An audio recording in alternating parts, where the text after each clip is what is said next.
যে আল্লাহ আমাদেরকে সবচেয়ে বেশি, খুব বেশি ভালোবাসে। এটা আল্লাহ তাআলার আমাদের প্রতি আল্লাহর সবচেয়ে মহব্বতের ডাক, ভালোবাসার প্রকাশ। ইয়া আইয়ুহাল্লাযীনা আমানু, আল্লাহ আমাদেরকে ভালোবাসে কিনা এটার প্রমাণ এই শব্দটা। কোনটা? ইয়া আইয়ুহাল্লাযীনা আমানু। মানুষ বুঝে, মানুষ যে যাকে চিনে সে তার চেহারা দেখলেই বুঝে উনি আসলে আমার প্রতি খুশি কিনা। মানুষ তার বিবির চেহারা দেখলেই বুঝে এই মুহূর্তে সে আমার উপরে খুশি কিনা। বিবি তার স্বামীর চেহারা দেখলেই বুঝে যে এই মুহূর্তে সেটা রইছে না খুশি হইয়া রইছে, এটা বেডি বুঝে। বুঝে কিনা বলেন? এটাই তো পৃথিবীর নিয়ম। হাদিসের মধ্যে আছে মজার কথা, নবীজি সাল্লাল্লাহু আলাইহি ওয়াসাল্লাম একদিন হযরত আয়েশা রাদিয়াল্লাহু তাআলা আনহাকে, নবীজির স্ত্রী, ওনাকে বললেন, আয়েশা তুমি আমার উপরে কখন খুশি থাকো আর কখন তুমি রাগ করে থাকো আমার লগে আমি এটা বুঝি। নবীজি বলতেছেন আমি এটা পুরো বুঝি। আয়েশা রাদিয়াল্লাহু তাআলা আনহা হাসি দিয়া বললেন, ইয়া রাসূলুল্লাহ কেমনে বুঝেন স্যার? কোন সে কেমনে বুঝেন? আল্লাহর নবী সাল্লাল্লাহু আলাইহি ওয়াসাল্লাম বলেন, আয়েশা তুমি যখন আমার উপরে খুশি থাকো তখন তুমি কথায় কথায় রব্বে মুহাম্মদ, মুহাম্মদের রবের কসম, এই কথা বলো তুমি। আর যখন তুমি আমার উপরে একটু অখুশি থাকো কোনো কারণে, রাগ করে থাকো, তুমি বলো যে রব্বে ইব্রাহিম, ইব্রাহিমের রবের কসম, ইব্রাহিম নবীর নাম কও। তখন আমার নাম কও না তুমি। এতেই বুঝি তুমি তখন আমার লগে বেশি একটু রাগ হইয়া রয়েছে। হযরত আয়েশা, হাদিসে আছে, হযরত আয়েশা রাদিয়াল্লাহু তাআলা তখন হাসি দিয়া বলছেন, ইয়া রাসূলুল্লাহ ঘটনা যদিও এরকম আপনার ধরাটা ঠিক আছে, কিন্তু তবে এটা আল্লাহর কসম, মুখে যদিও কোনো কারণে একটু রাগও হই কিন্তু কলিজার মধ্যে আপনার নামই থাকে।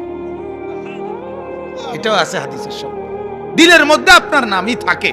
কিন্তু যদিও মুখে সাধারণ মানুষ হিসাবে একটু কোনো কারণে অভিমান করে যদিও বলে ফেলি ইব্রাহিমের রব, তো আসলে কলিজার মধ্যে আপনার নাম থাকে। কিন্তু আমার বলার উদ্দেশ্য হলো যে বুঝ, যে আল্লাহর নবী বলছেন, আয়েশা আমি বুঝি তুমি কখন রাগ করেছ, কখন খুশি আছো, এটা আমি টের পাই। তাহলে পৃথিবীর সব মানুষ টের পায়। প্রত্যেকটা মানুষ মানুষের চেহারা দেখলে বুঝে যে এই লোকটা এই মুহূর্তে আমার উপরে রাগ করে আছেন নাকি আপনার মহব্বতে আছেন, খুশি আছেন। তো ইয়া আইয়ুহাল্লাযীনা আমানু এটা এমন একটা শব্দ, এই শব্দ বলার দ্বারাই এই কথা বুঝায় আল্লাহ তাআলা আমাকে মহব্বত করছেন। বলেন আলহামদুলিল্লাহ। এখন আমার করণীয় কি? আমার করণীয় হলো যখনই আমি শুনবো ইয়া আইয়ুহাল্লাযীনা আমানু, তখনই আমার কলিজার মধ্যে মহব্বত জাগা উচিত যে আমার আল্লাহ আমাকে ভালোবেসে ডাক দিছে, আমার মনিব আমাকে ভালোবেসে ডাক দিছে, অতএব তোমরা সব আলাদা হও, সব চুপ করো, আমার মাওলা এখন আমাকে কি বলতেছে আমি এটাই শুনবো। এজন্য তাফসীরের মধ্যে আছে ইয়া আইয়ুহাল্লাযীনা আমানু, এই শব্দের তাকাজা, চাহিদা প্রত্যেকটা ঈমানদার কি বলতেছে আল্লাহ এই মুহূর্তে, এটার দিকে পুরা কান খাড়া করা, পুরা মনোযোগী হওয়া। যখনই আল্লাহ বলে ইয়া আইয়ুহাল্লাযীনা আমানু, কারণ তখনই বোঝা উচিত আমাকে বলতেছে। কাকে বলতেছে? আমাকে বলতেছে, আমাকে বলতেছে, আমাকে বলছে। তখন দিলের মধ্যে খুশি লাগে, দিলের মধ্যে খুশ হওয়া, এটা ঈমানের লক্ষণ। আমি যে এখনো ঈমানদার, এটা লক্ষণ। তাইলে আপনি এবার ভাবেন যে প্রত্যেকটা দিনই কথা যখন হয়, কোথাও আল্লাহর কোরআন পড়া হয়, কোথাও আজান হয়, কোথাও বয়ান হয়, কোথাও হাদিস পড়া হয়, কোথাও নসিহত হয়, তখন এই সবগুলো কথা আল্লাহর কথা বাজে। ঠিক কিনা বলেন না? তাহলে যার কলিজায় ঈমান আছে, আল্লাহর কসম তার উচিত ওই কথার দিকে কিছুক্ষণের জন্য হলেও মনোযোগী হওয়া, কারণ এটা তো আমার আল্লাহর কথা, এটা তো আমার আল্লাহর কথা। এজন্য মুফতি শফি রহমতুল্লাহ আলাই, পাকিস্তানের মুফতি আজম রহমতুল্লাহ আলাই বলতেন, যেখানেই তুমি শুনবা আল্লাহর কথা হইতেছে, 2 সেকেন্ডের জন্য হইল, 10 সেকেন্ডের জন্য হইল, এই মহব্বত নিয়ে শুনবা যে আমার আল্লাহর কথা হচ্ছে, তো আমার আল্লাহর কথা হইতেছে, তো এটা তুমি শুনবা। তাইলে আল্লাহর কথার প্রতি মনোযোগী হওয়া, এটা তো আল্লাহর একটা আদেশ। আরে কি এর ওয়াজ, কত ওয়াজ শুনছি, কত ওয়াজ হয়। এই কথাটা কই যে বেটকি দিলা, কার কথাকে তুমি টিটকারিটা মারলে? আমার কথাটা আপনি বুঝছেননি? এরকম বলে না অনেকে। তো এই যে বললা, তুমি কার কথাটা বললে? আরে রাহেন ওয়াজ।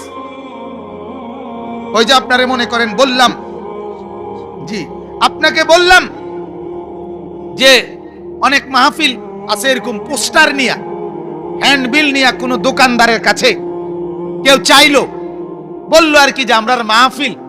আরে থুন তুই যান, ডেইলি সারাদিনই মাহফিল। এ কথা বলে তার এই কাগজটাকে সে কি করলেন? অবজ্ঞা করলেন। কাকে করলেন? আপনার সামনে তো সে আল্লাহর কথা বলছে, যে কোরআনের মাহফিল হবে, আল্লাহর কথা হবে, সারাদিনে মাহফিল। সারাদিনে আপনার মাহফিল কে বলল? প্রতিদিনে মাহফিল আপনারে কে বলল? গত 1 মাসের ভিতরে আপনি মাহফিলের জন্য মনে করেন 30টা মাহফিল আপনার জন্য টাকা চাইছে, আপনি কয় টাকা দিছিলেন? যদি 100 টাকা করে দিয়ে থাকেন তো 3000 টাকা না দিছেন। এর জন্য এত বিরক্ত হয়ে গেলেন? এর জন্য বিরক্ত হয়ে গেলেন? এর জন্য মন খারাপ করে ফেললেন? আপনার প্রতিটা উপার্জনের প্রতিটা টাকাই তো আল্লাহর দেওয়া। আপনার হাত, পা, চোখ, কান নাচছেন, আল্লাহর দেওয়া। এই জন্য মনে রাখতে হবে, যখনই আল্লাহর আওয়াজ হয় তখনই মনোযোগী হওয়া। যখনই আল্লাহর কথা উচ্চারিত হয় তখনই কি হওয়া বলেন না? মনোযোগী হওয়া। এটা ঈমানের দাবি, মহব্বতের দাবি।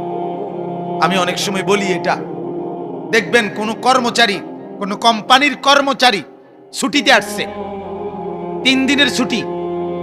আজকে সে তার বউ বাচ্চা নিয়ে, মনে করেন আলগা গাড়ি নিয়ে কোথাও বেড়াইতে যাইতেছে রাস্তা দিয়া। এই সময় রাস্তার এই পাশ থেকে তার কোম্পানির গাড়ি, তাগো কোম্পানির গাড়ি মনে করেন এদিক দিয়ে যাইতেছে।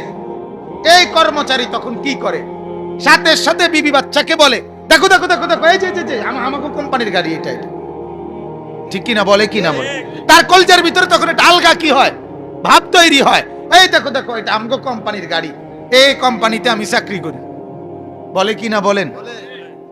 তাইলে তাইলে আমাকে কোম্পানির ড্রাইভার, আমাকে কোম্পানির সেলসম্যান, আমাকে কোম্পানির বয়, আমাকে কোম্পানির কর্মচারী, আমাকে কোম্পানির দারোয়ান আরে পর্যন্ত মূল্যায়ন করে। আর আমি ইমানদার, এটা তো আমার মাওলার কথা বলতে আসছে, এই আলেমে দ্বীন, আমি তার কথা কদর করব না কেন? তাইলে যার কলিজায় ঈমান আছে সে আল্লাহর কথাকেও কদর করে, আল্লাহর কথা বলতে আসছে যিনি তাকেও কদর করে। এজন্য আলেমে দ্বীনকে কদর করা ঈমানের দাবি। কিসের দাবি বলেন না? একজন ইমাম, একজন মুয়াজ্জিন, একজন আলেম, একজন হাফেজ, তাকে সম্মান করা এটা ঈমানের দাবি। কি কারণে সে আলেম? আল্লাহর কথা শিখছে দেখে। কি কারণে হাফেজ? আল্লাহর কোরআন শিখছে দেখে। কি কারণে মুয়াজ্জিন? আল্লাহর নাম ধরে আল্লাহর বান্দাদেরকে ডাকে বইলা। কি কারণে ইমাম? আল্লাহ পাকের আদেশ, নামাজ, আল্লাহর বন্দিগি আমাদেরকে করায় বলে। তাহলে প্রত্যেকটা এই নামগুলোর সাথে আল্লাহর সাথে নিসবত আছে না? কথা বলেন না কেন? তাইলে যেটার সাথে আল্লাহর সম্পর্ক ওটাকে সম্মান করা উচিত না? কোম্পানির কর্মচারীকেও সম্মান করে, কোম্পানির দারোয়ানকেও সম্মান করে, কোম্পানির গাড়িকেও তো সম্মান করে, এটাকেও তো কদর করে।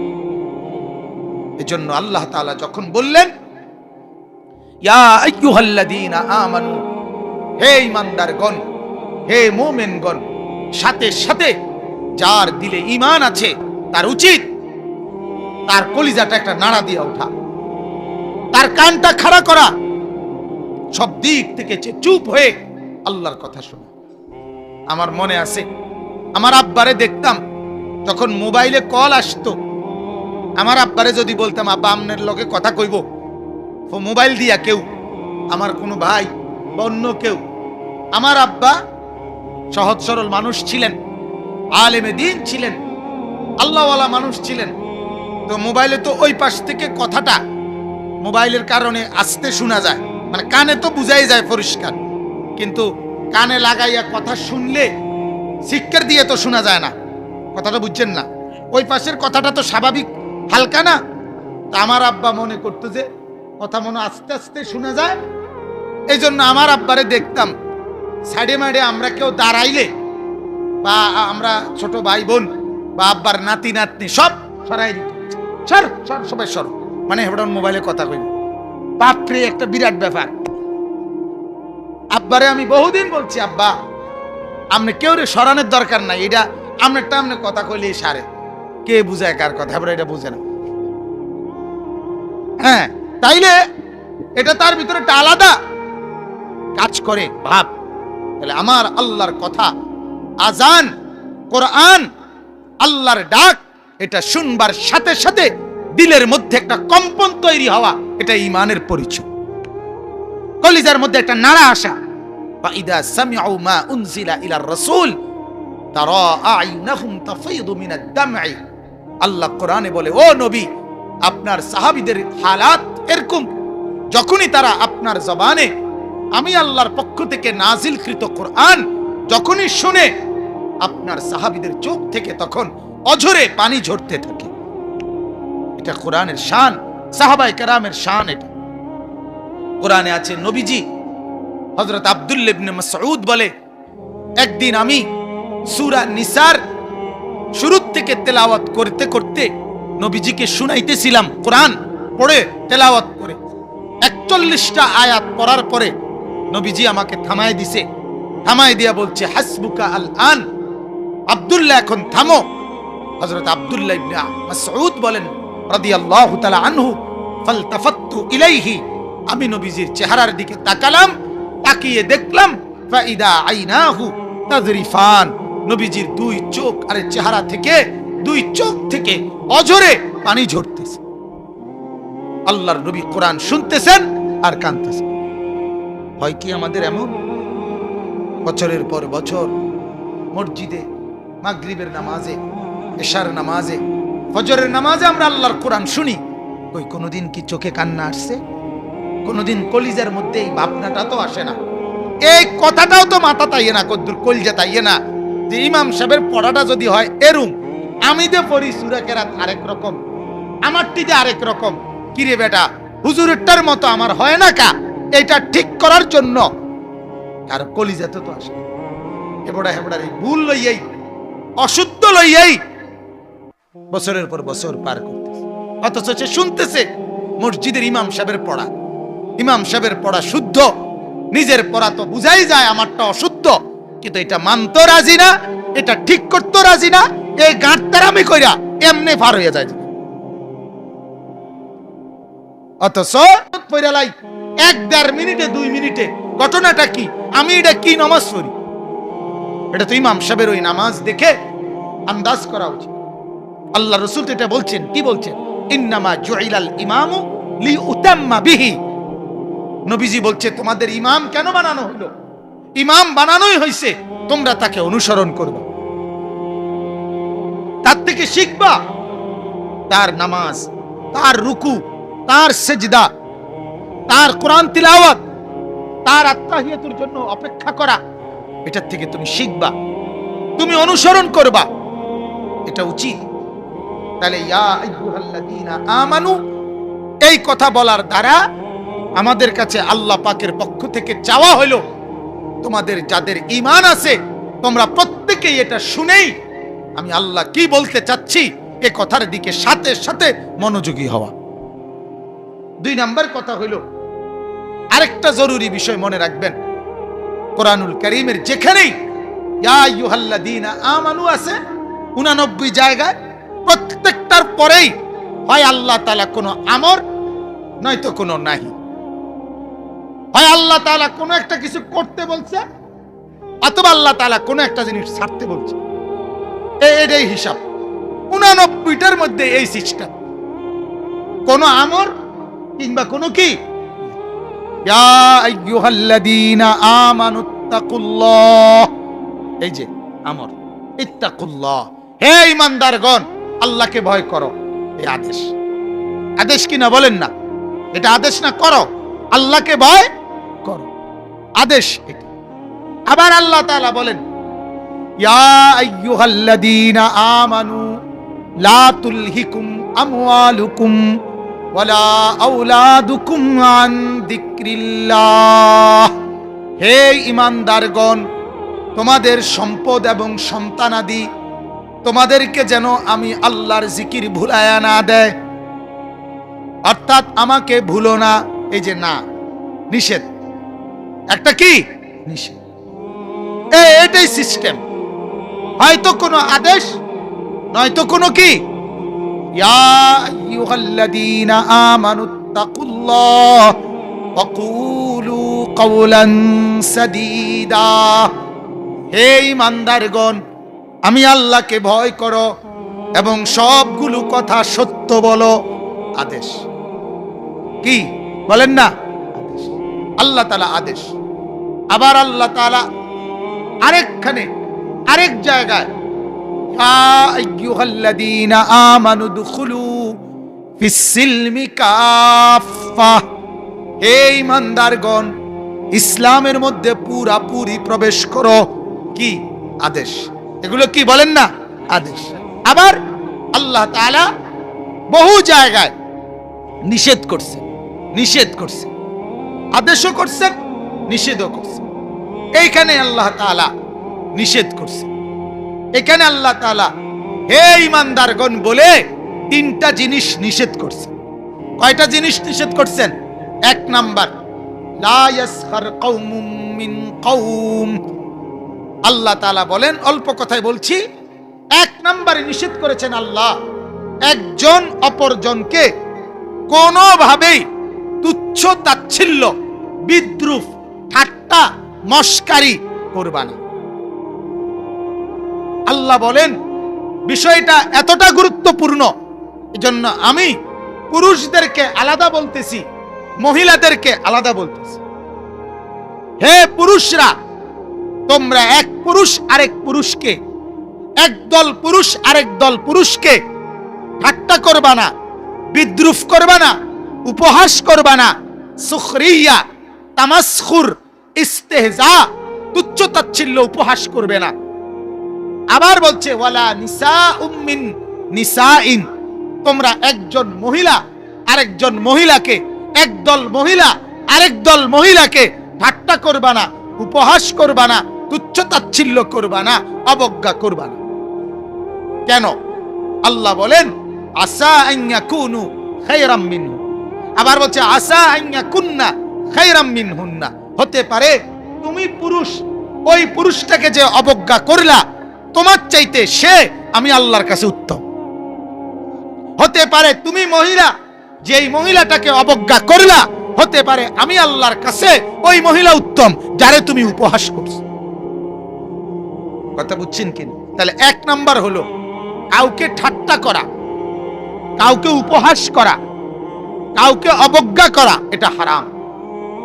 পুরুষ পুরুষকে করা হারাম, পুরুষ নারী নারীকে করা হারাম, পুরুষ মহিলাকে করা হারাম, মহিলা পুরুষকে করা হারাম। এটাকে আরবিতে সুখরিয়া বলে, তামাসখুর বলে, ইস্তেহজা বলে। এটা হারাম, এটা নিষেধ। এটার সহজ উদাহরণ হলো তাফসীরে লিখছে, কোন মানুষের সামনে অথবা কোন ব্যক্তিকে এমন ভাবে কথা বলা তার সামনে, তাকে এমন কিছু নামে ডাকা, তাকে এমন কোন অঙ্গভঙ্গি করা, তাকে এমন কোন ইশারা ইঙ্গিত করা, যেটা বললে, যেটা করলে অন্যরা হাসবে, সবাই হাসি দিয়ে উঠবে, এইটাকেই ঠাট্টা বলে। এটাকেই কি বলে? এটা হারাম, এটা হারাম। একজন লোক ল্যাংড়া, অন্ধ, বিকলাঙ্গ, পঙ্গু, বোবা, কানে শুনে না, মুখে বাঁকা, হ্যাঁ, এরকম যেই কোন রকমের ত্রুটি এই ত্রুটির কারণে তাকে ঠাট্টা করা। ল্যাংড়ার ঘরে ল্যাংড়া, কানার ঘরে কানা, এরকম বলে না মানুষ? কথা বলেন, আমরা এরকম বলি কিনা? অহরহ অহরহ। তাইলে মুখ দিয়ে যে কথা বললে মানুষ হাসবে, তুচ্ছ বুঝাবে, তাকে হারাম। হাত পাও দিয়ে বুঝানো, হ্যাঁ, তাকে এরকম বলা, এরকম কায়দ করে বলা, শরীর কোনো ঘুরাইয়া, এটাও হারাম। ইঙ্গিত দিয়া, আপনার ঠোঁট দিয়ে, মুখ দিয়ে, চোখ দিয়ে, কোন রকমের ইশারা ইঙ্গিতেও কাউকে ঠাট্টা করা, এটা হারাম। তাইলে জবান দিয়েও হারাম, অঙ্গ প্রত্যঙ্গ দিয়েও হারাম, এবং আপনার ইশারা ইঙ্গিতেও হারাম। সুখরিয়া, নিষেধ, কোনোভাবে কাউকে ঠাট্টা মস্কারি না করা। আচ্ছা, ঠাট্টা মস্কারি করা তো হারাম, আমরা এটা বুঝলাম। এটা উদাহরণ দেই। রাসূলুল্লাহ সাল্লাল্লাহু আলাইহি সাল্লাম উনার জীবনে উনি একটাই হজ করছেন। ওই হজ্জের মৌসুমে রাসূলুল্লাহ সাল্লাল্লাহু আলাইহি সাল্লামের সাথে উনার স্ত্রীরা ছিল। তো ওইখানে নবীজি উনার স্ত্রী জয়নব উনাকে বলছেন যে কোনো একটা কথায় তুমি সাফিয়া, নবীজির একজন স্ত্রী, তার সাথে যাও, তার লগে যাও। এটা বলাতেই জয়নব বলছে, আমি ওই ইহুদির মাইয়ার লগে নি যামু। অথচ তিনি মুসলমান, এখন উনি রাসূলুল্লাহর স্ত্রী, উনি কিন্তু উনার বাবা ছিলেন ইহুদি। এই কথাটা কেন বলল? আল্লাহর নবী সাল্লাল্লাহু আলাইহি সাল্লাম ওই হজ্জের সফরে হযরতে জায়নবের সাথে আর একটা শব্দ কথা বলে না। কেন তুমি তাকে এই অবজ্ঞা করলে? কেন তাকে তুমি তুচ্ছ করলে? এটা হাদিস থেকে বললাম। আমরা অহরহ আমাদের মধ্যে এই অপরকে ঠাট্টা মস্কারি করা, তুচ্ছ করা, এই মানসিকতা আছে। এটার দুইটা ক্ষতি। একটা তো এটাই হারাম, আরেকটা হলো এটা হাসি উঠায়, আর এই বেহুদা হাসাহাসি করা এটাও নিষেধ। অপ্রয়োজনে হাসা এটাও তো কি নিষেধ, এটাও নিষেধ। এটা বক্তা করলেও গুনাহ, পাবলিক করলেও গুনাহ।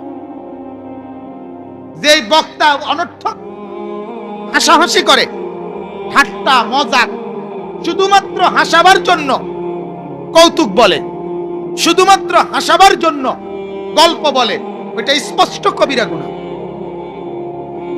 এটা ইবনে মাজার হাদিস। আল্লাহর নবী সাল্লাল্লাহু আলাইহি সাল্লাম বলেন, যে মানুষকে হাসানোর জন্য বানিয়ে বানিয়ে কথা বলে, এটা নাজায়েজ।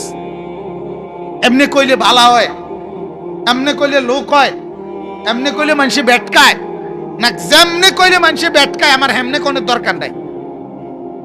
কথা বোঝেন নাই? আমার আল্লাহ রাজি হয় যে কথায়, সেটা একজন শুনলো আমার কোনো অসুবিধা নেই।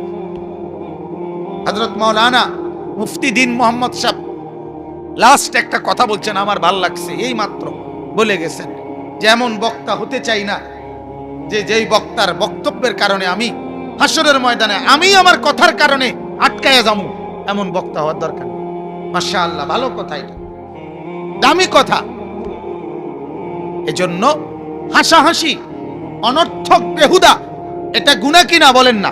আল্লাহর নবী সাল্লাল্লাহু আলাইহি সাল্লাম বলেন, লা তুকসিরিদ দিহিক, বেশি হাসবা না, বেশি হাসলে কলব মরে যায়, কলিজা মরে যায়। বলেন নাউজুবিল্লাহ।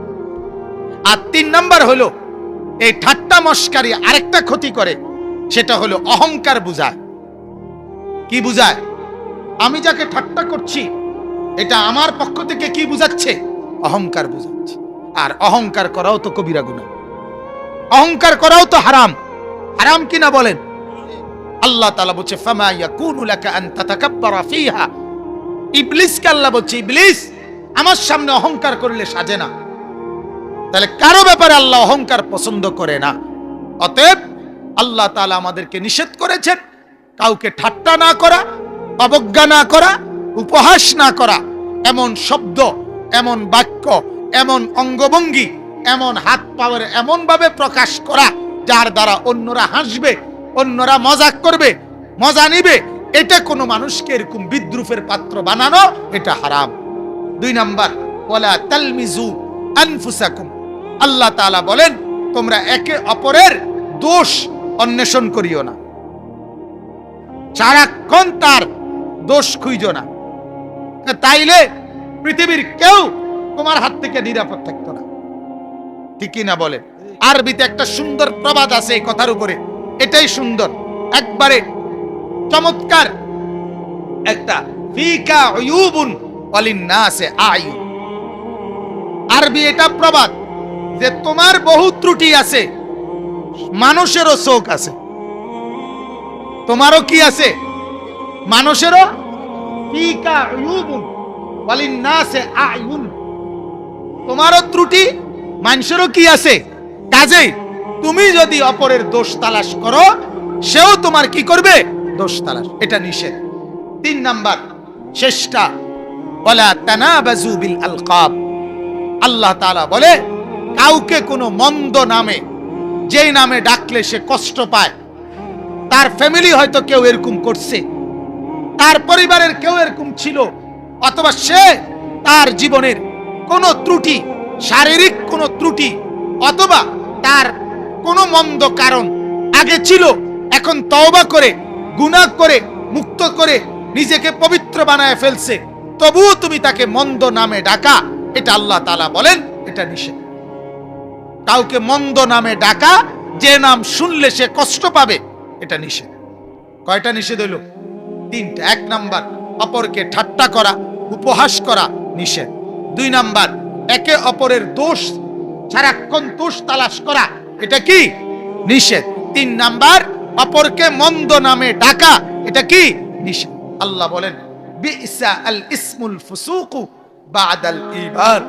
কেউ ঈমান আনার পরে, তওবা করার পরে তাকে কোন শব্দে, কোন নামে, নিকৃষ্ট নামে ডাকা, এটা ফাসিকি, এটা কবিরা গুনাহ, এটা তোমার গুনাহ হবে।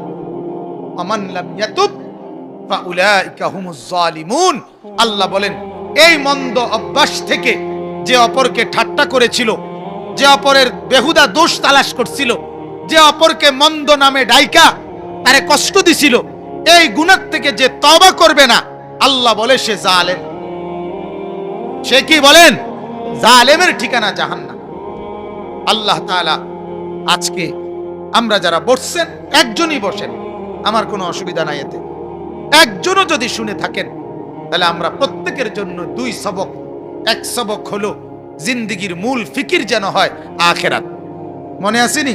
2য় সবক হলো মন্দ অভ্যাস, মন্দ আচরণ, কাউকে উপহাস করা, কারো বেহুদা দোষ তালাশ করা, কাউকে মন্দ নামে ডাকা, অর্থাৎ অপরের পিছনে পড়ে থাকা, শুধু মানুষের দোষ খাওয়া, এটা উচিত না। এটা কি না? উচিত। আল্লাহর নবী বলছে মান ক্বালা হালাকান নাসা কুল্লুহুম ফাহুয়া আহলাকুহুম। নবীজি বলছে যে কথায় কথায় বলে মানুষ সব ধ্বংস হইয়া গেছে, সে বড় ধ্বংস, সে বড় ধ্বংস। চা দোকানে বইয়া শুধু পুরা গ্রামের দোষ খাওয়া, সবার দোষ, তুই বেটা বড় দোষী, তুই বড় দোষী। আল্লাহ তাআলা আমাদেরকে এমন মন্দ অভ্যাস থেকে হেফাজত করেন। আমিন।